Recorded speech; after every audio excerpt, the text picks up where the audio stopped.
assessing the events at the end of the 20th century that was going to play a large role in the 21st century, world trade was one of them. The 1999 WTO riots in Seattle would prove to be the opening for a huge debate on ethics of free trade and, and the impact it would have in years to come, as well as the excessive use of police force. The effect it has on my generation was that it was an introduction to major issues such as world trade, how controversial it can be, and the questionable use of police tactics. For previous generations, this meant a large shift in order for large companies to freely move jobs overseas in order to take advantage of cheap labor costs without having to deal with unions. For the upcoming generation, it would mean learning how to live and compete in a global economy.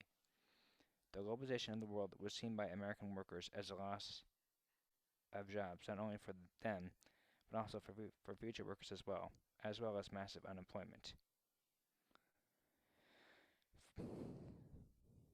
From the workers' point of view, this was seen as corporate greed, which meant screwing the workers in favor of earning better revenue at less than half the cost by shipping work to be done overseas.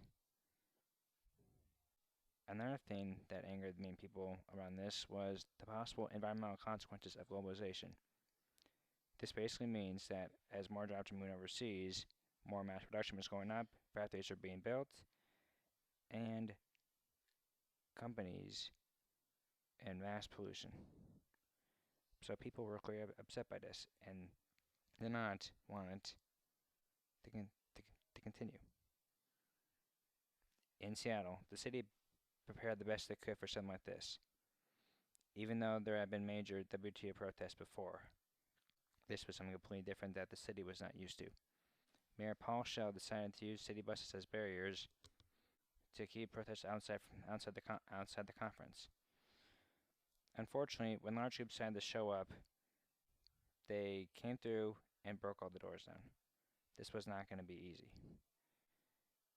By mid-morning, the groups had sworn hundreds of thousands, and every tactic the police used was not working. So they had to use questionable, forceful tactics to push back protesters in order to keep the peace. I hope you enjoyed this short presentation documentary on the WTO riots.